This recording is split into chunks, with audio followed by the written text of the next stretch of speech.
So, kumusta mga kanoysi? Welcome back sa ating YouTube channel, Filipinoysi. So, ngayong araw, another update about WPS nating mahal. So, this video is from Historiador.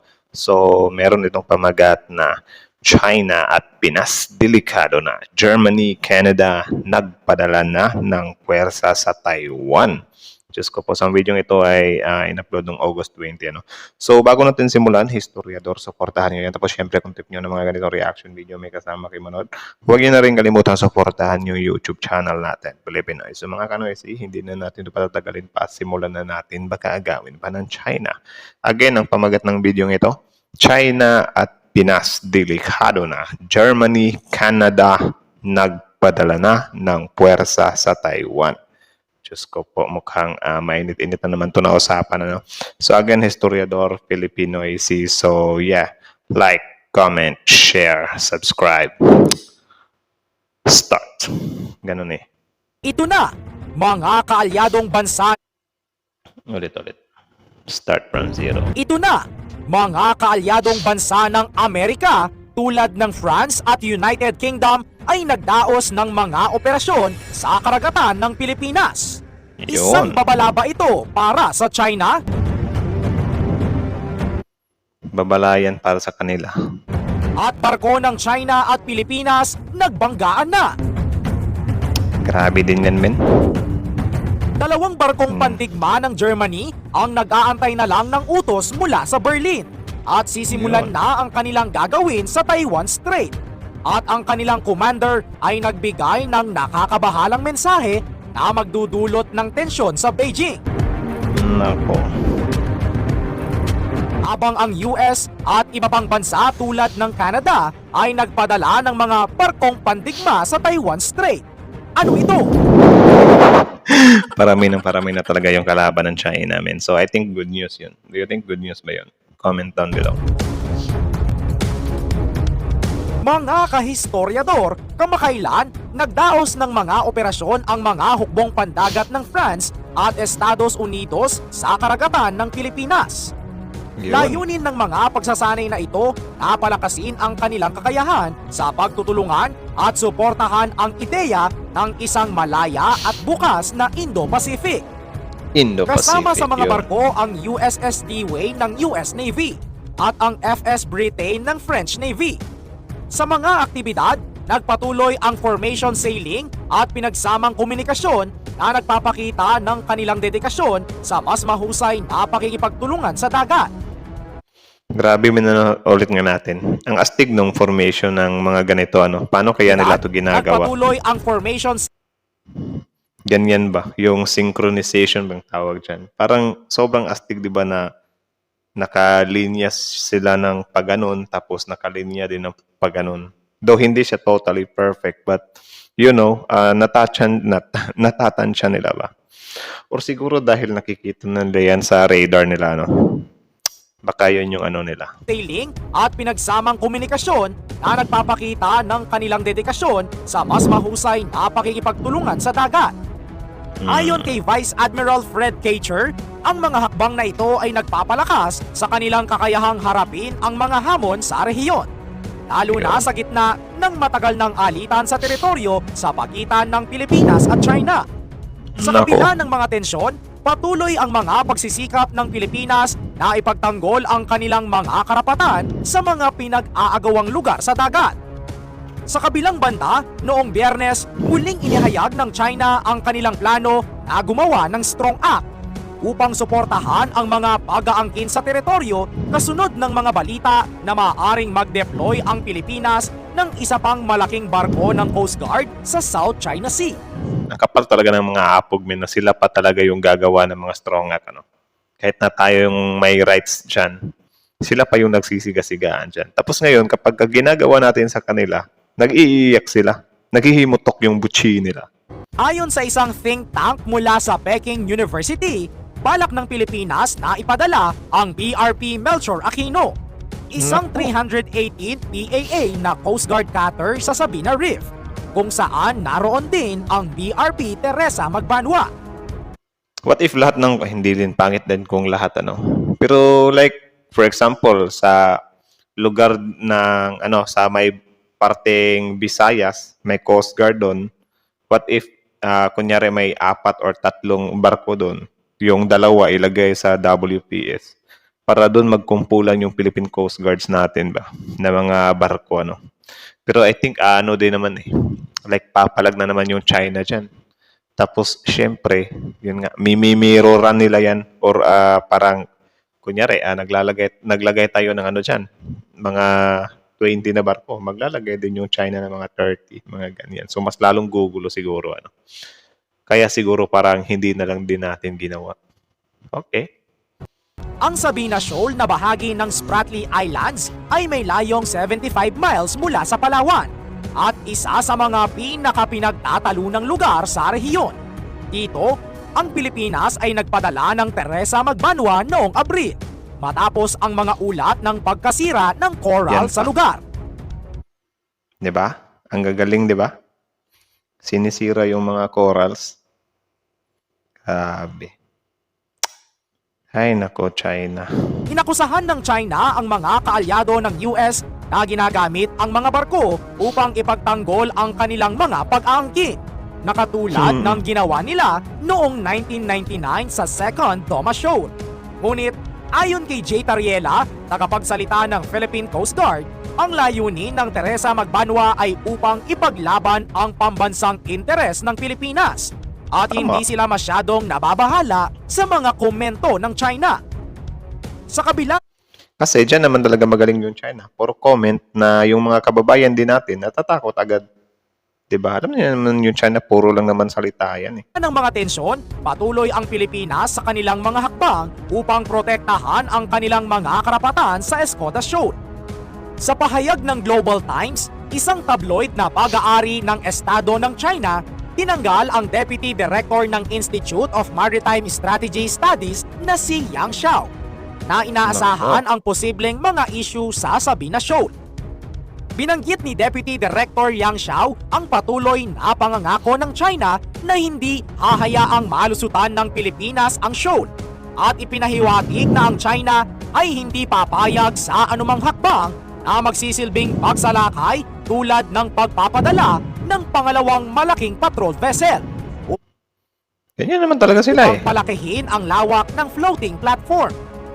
Ang pagpapadala ng Pilipinas ng Teresa Magbanwa ay nagpapakita ng pangmatagalang pangako ng Maynila na labanan ang di matuwid na pananakop ng China sa Sabina Shoal.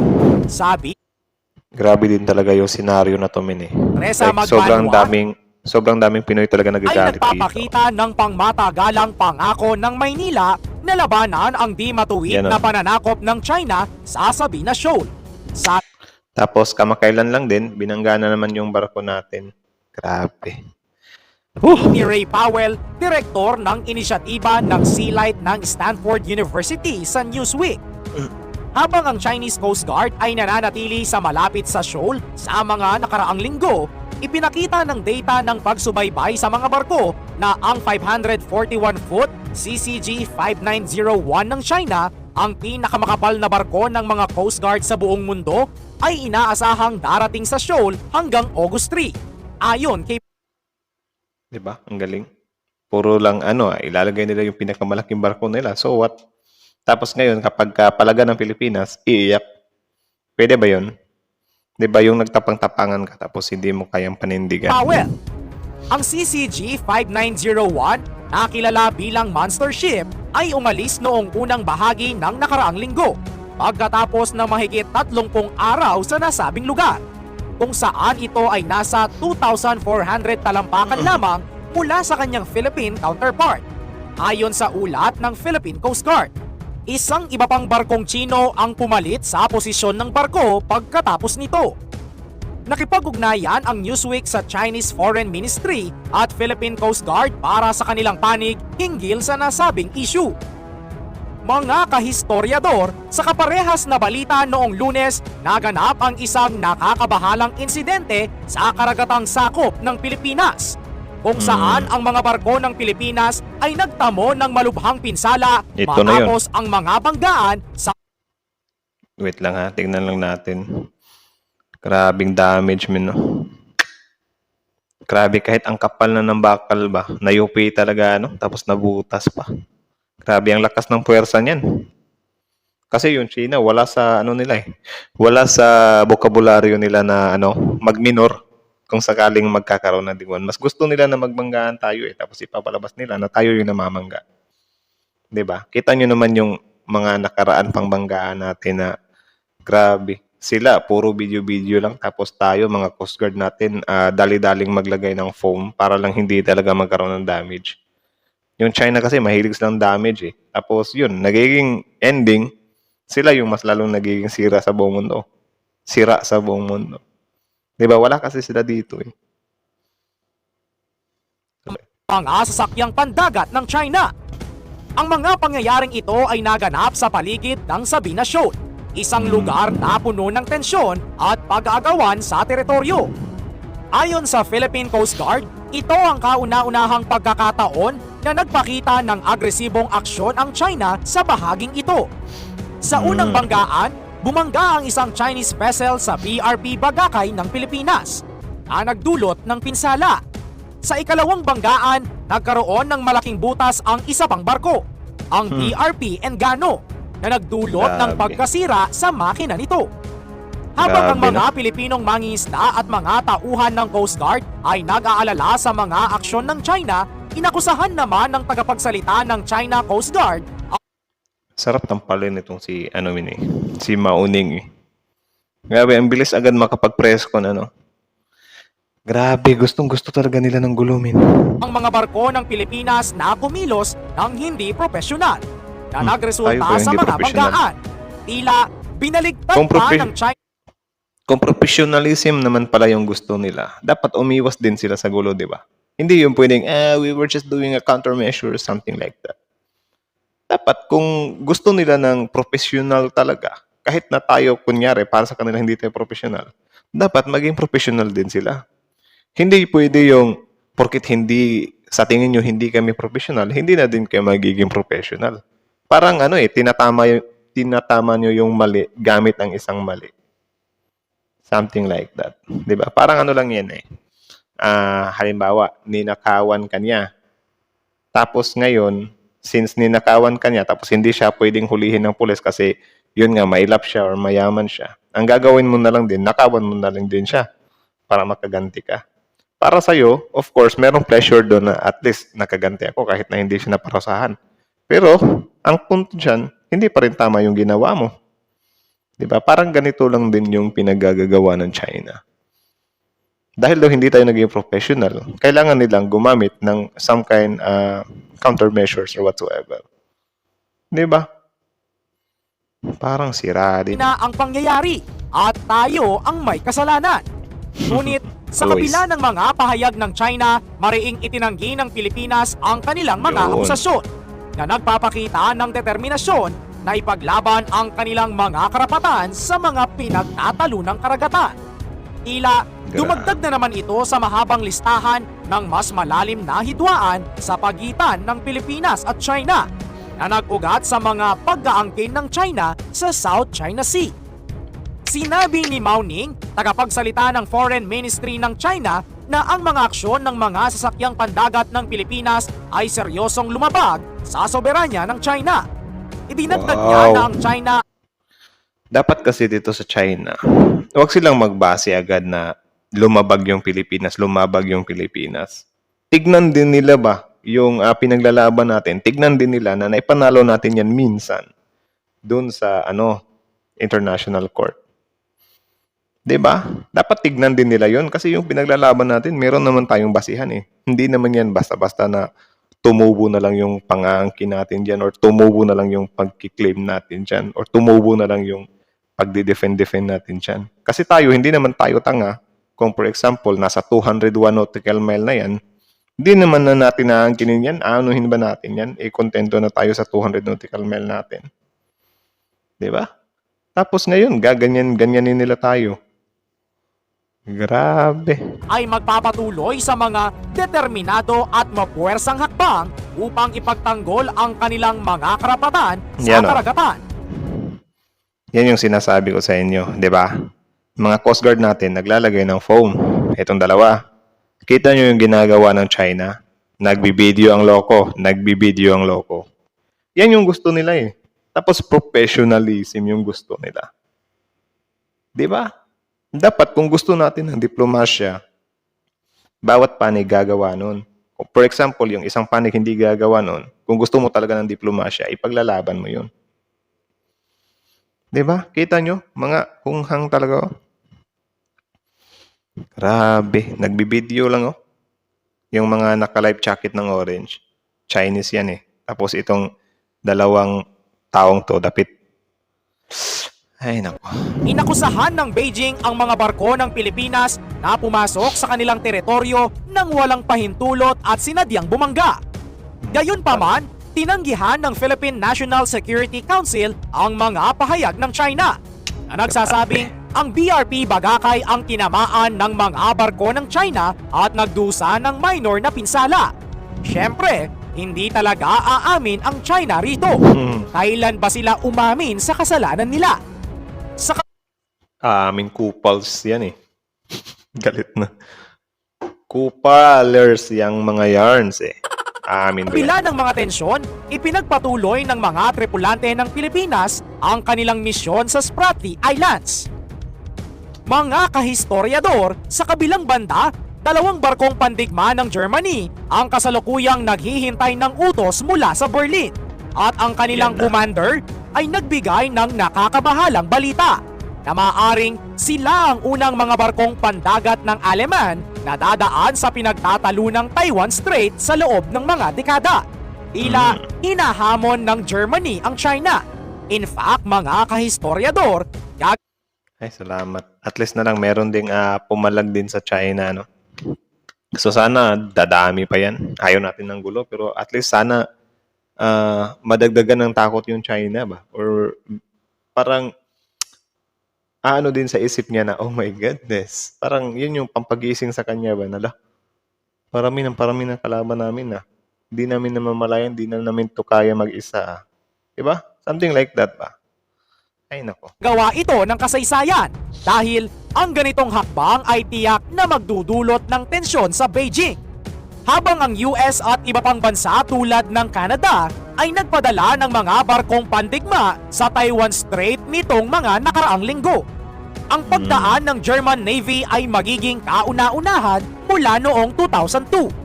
Ipinahayag ni Okay. Rear Admiral Axel Schulz na ang desisyon ay hindi pa natatapos at ang lagay ng panahon ay maaring makaapekto sa kanilang plano. Ayon pa sa kanya, pinapakita namin ang aming bandila dito upang ipakita ang aming suporta sa mga kaalyado at ang Dinab pala eh. Akala ko, biglang nag-iba yung boses. aming pangako sa mga patakaran. Bago ang kanilang posibleng pagdaan, ang Frigate Baden-Württemberg at ang replenishment ship na Frankfurt am Main ay magtatangkang tumawid sa Tokyo at South Korea at Yun. makikilahok sa mga ehersisyo kasama ang iba pang mga bansa. Ngunit, ang mga pangyayari sa rehiyon ay hindi simpleng usapan lamang. Sa nakalipas na 4 na taon, pinalakas ng militar ng Beijing ang kanilang mga aktibidad sa makitid na kipot na ito na nagdudulot ng pangamba sa mga kanlurang bansa. Ang Germany na may 'Di ba kapag ka sila yung may gagawing activity. Ano magagawa ng ibang bansa? Ano magagawa natin? Iiyak ba tayo? Magbibigay lang tayo ng opinion pero hindi to the point na iiyak tayo. Mababahala tayo pero hindi to the point na parang pipigilan natin sila. Bigla tayo maglalabas ng oy, kayo tigil nyo yan. Mamanduan or ide-demand natin sila na itigil nyo yan. Di tayo ganun eh. Pero sila, ganyan sila. Like, yan yung ginagawa nila. Pero ayaw nilang gawin sa kanila. What? Grabe! malaking interes sa kalakalan sa China at Taiwan ay nagiging mas aktibo sa pagpapalakas ng kanilang presensya sa rehiyon.